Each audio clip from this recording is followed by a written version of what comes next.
Hi, Suzie. Hi, Alex. How are you? Pretty good. We want to talk a little bit about DevOps, platform engineering, and I want to get some thoughts about you. And I'm really curious, especially since you've been at ThoughtWorks before. Oh, yeah. Right? And I think, going beyond just the surface, see if we can dig a little deeper and in the future of DevOps and where Atlassian plays a role in all this. Yeah, okay, I'll do my best. Yeah, so first one I want to start off is conversations, platform engineering, and DevOps. Do you see them evolving, the same thing? What are your thoughts there? Oh, such a good question.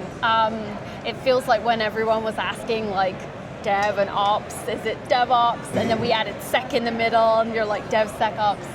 I feel like, to me, both of these things are just indicative of like modern software development. So to do modern software development well, you need good developers and you need them to understand operations.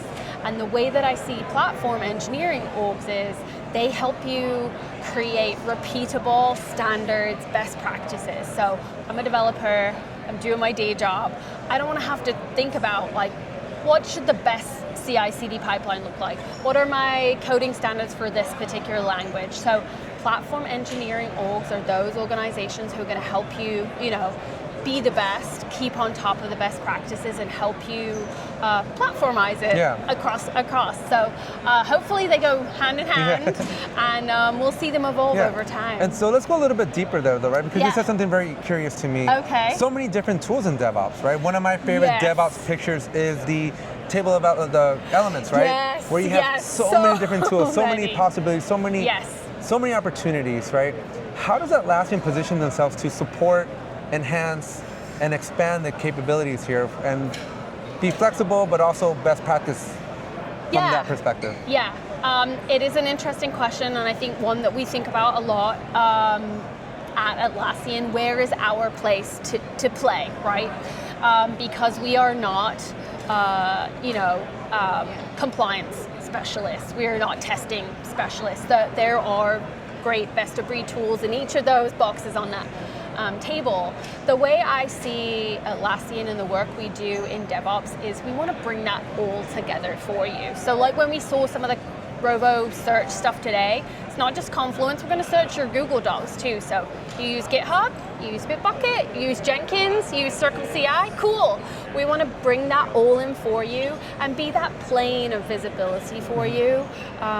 For some teams, in an org use one set of tools, another team use another set of tools. We're the place where you can bring that all together and leaders can have that visibility. Now, what kind of future do you envision now that you're folding in Rovo? Do you foresee a place where somebody can type up a requirement for a product and have an entire pipeline be built and code built and auto deployment? That is my dream. So I'm a product manager. That's my dream. I actually told my colleague, Josh Devaney, who I think you may have spoke to, my dream is when I wake up in the middle of the night, instead of getting my pen out, I'm going to voice note it. And when I get in the morning, it will have been delivered. So while you're taking a shower in the morning, getting ready. They'll be like, it's in production. We're getting feedback. So I'm getting Loom, videos of my customers using it. Definitely a bit of a pipe dream, but I will say, especially over the last year, we've been using a lot of these tools internally.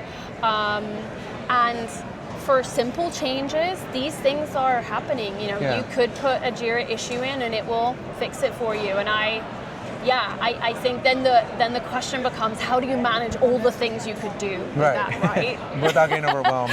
Yes, exactly, So, tricky question that I want to ask you here, right? So, let's see. I love everything that's happening here in the DevOps space. Yes. I love the automation, all the awesome things, coming up with an idea, automatically pushing. Yeah. But the churn of software happens a lot quicker, right? Yes. I have a Tesla. Yes. I wake up in the morning, new code is then pushed out, right? Yes. But I'm a tech end user. Yes. How do you foresee the impact of DevOps and the speed of software development, the speed of software churn and delivery impacting like my parents? Right? Yeah, I really love this question. I think about it a lot because, for example, nobody wants my crazy idea that I just described, like definitely going out to production. So I think what DevOps gives us as technologists is the choice to do that, if that is the right thing for our business. But we definitely need to be thoughtful. And so what we think about at Atlassian is which cohort of users is going to be open to that? Can we opt in certain customers to do that? I think that no matter what technology gives us as opportunity, I used to say like, you need to be safe with your deliveries, right? You can be fast, but you need to be cautious about We're going to be taking advantage of those feature flags are going to be very they're going to be everywhere, and then we're going to need an agent that cleans them all up. Yes, you're right. Yes. But it's just an interesting, to the max. It's an interesting concept, right? Because like I worked on a robot for self-autonomous cleaning, like at Walmart, Costco, Sam's Club. Love that. And I take pride because it's a robot cleaning the floor, and I was part of a team that would push the software out. Yes. But it's also scary for an adult or someone that's not in the tech space to come to Walmart and go, wait, there's a robot coming at me. Right. Run, right? Safety and stuff like that. Yes. But it's an interesting thing. It's an interesting perspective because another thing I wanted to kind of tap into your brain a little bit is fail fast, right? Fail fast, fail often, right? Yes. That's something that we embrace in tech. Yes. Wall Street, not so much. Yes. Right? So DevOps, I'm assuming, is going to enable more failures. Yes. How do you see that impacting the market? And I think that is where, it's this combination of the technology and the agents with the human. We still have to be the managers, right? And be thoughtful about that. So it's not just orchestrating everything. It's being really mindful. How do we play it out? How do we know what success looks like? Can I take incremental steps to learn? Is this the appropriate thing to do? We're always going to make people release products all the time and they, end of life them and roll back a little bit. But I think it's about giving you that visibility to see what is happening and giving you the information to make the choices. Are we going to 100%? No, we're going back. And a little minor segue then to human AI, right? So we learned about human AI at Atlassian's efforts there. Yeah. And I feel from a DevOps perspective, we still need to have a human in the loop. Yes. Because like you just mentioned, right? You still need to govern things. It's going to be easier to get your ideas out there. But at the end of the day, not every idea is worth $1 million, right? They are not. Yes. How do you foresee the human AI element into all this coming into play? Yeah, I think that it's about empowerment for the human, but the judgment still comes down to that human. And so I think about where are the best places that AI can be helpful for us? Routine tasks, repetitive things. But when it comes to important pieces of software or things that are really impactful, we need that human to be there. And so how we use it on our team is you do the repetitive tasks for me, but then have a check, have a gate, and you grow your confidence, right? Walmart might do something different to, say, the National Health Service in the UK. They're going to behave differently. They have to make their own choices about how they're going to use that. Do you foresee a future where a project is behind schedule and you just click into it and you can go down to the line of code, maybe ask AI fix it for me? I think what I would really like is that before it's behind, before it's off schedule, it's warned me or something is going to be off schedule, it's told me, or maybe even when I'm planning it, hey, in the past, we've identified that projects like this go off track for these reasons. I think those are also it's definitely going to help developers. The opportunity in advance to learn from the past. A question that I get asked myself, I'm a consultant, I help people with their Jira problems. Yeah. But metrics is always a hard question to answer, right? Yes. And DevOps is something that's hard to measure. And I think a lot of traditional managers like to see results. Yes. And DevOps, especially maybe the likes of Gene Kim, we like throughput. We like pushing things through. Yes. What's one of your favorite metrics that maybe you use between you and your team to measure, is my team being successful? Are we moving the needle? Are we making progress? Yeah, I think that my personal favorite is I like cycle time. I feel like it's not personal to an individual. Like any metrics that are personal, we don't really want those. So lines of code that you did, Alex, not cool. Our Suzie's, PRs, does she review them in a quick time? Don't like that too much either. I think cycle time is good because it includes all the crafts. From the idea through sort of the understanding of the requirement out through production, development and production.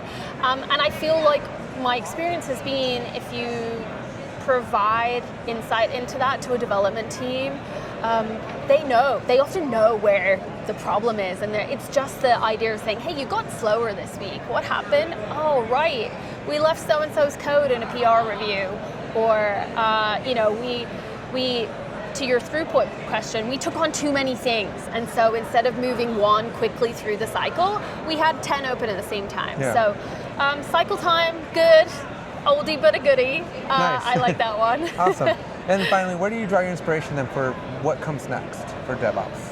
Yeah, I have some amazing colleagues at Atlassian. That has been so wonderful to work with them and see how they build code. I think the other thing is just to think about your customers. So events like this are really, really great when we think about, they're asking about maybe smaller changes we don't think about. So yeah, I think in general as a product manager, it's customers. In terms of DevOps, I think it's thinking about, I feel more and more like the impossible is coming to us. Yeah, and so I feel pretty in awe of what some of my colleagues have been able to do in Rovo and those kind of things. And it must be exciting that the stuff that you guys are working on, it's not just an Atlassian thing, because you enable hundreds and hundreds of companies, not thousands, 300 or thousands less, right? Yes, and the best thing is, I've worked with devs for a long time.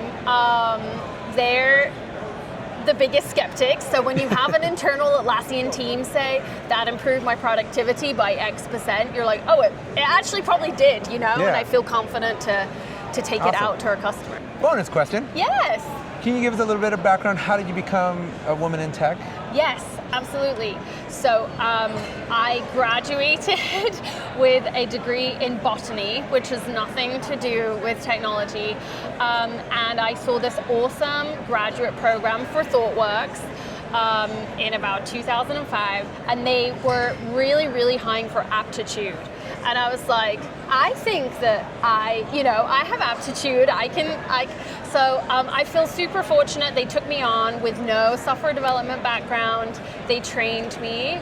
And just, I've had awesome mentors. They gave me opportunities. So yeah, always a door opened, and here we are. That's amazing. My wife is a woman in tech, and going back to the metric question, she would get dinged on her performance review if her code failed to build more than 3 times. That seems those are behavior type of metrics will cause your engineers to think outside the box in bad ways sometimes. Yes, and it knocks their confidence, and it doesn't produce the right outcomes. You want the team playing together. You want them thinking about the customer and quality and safety that I talked about, rather than like, what am I doing? So I just wish I have empathy for her. I wish culture would be something that Atlassian helps evangelize as well. Okay, those team playbooks help good a feedback. lot, but it's just one of those things where so many companies just have a very specific way, and sometimes it breaks my heart to see how they treat engineers, how they treat just the developer part of it, right? I really think about the developer it's not about lines of code, it's about creativity. These are skilled craftspeople, and we want to enable that. We don't want to sort of treat them like a cog in a machine. So.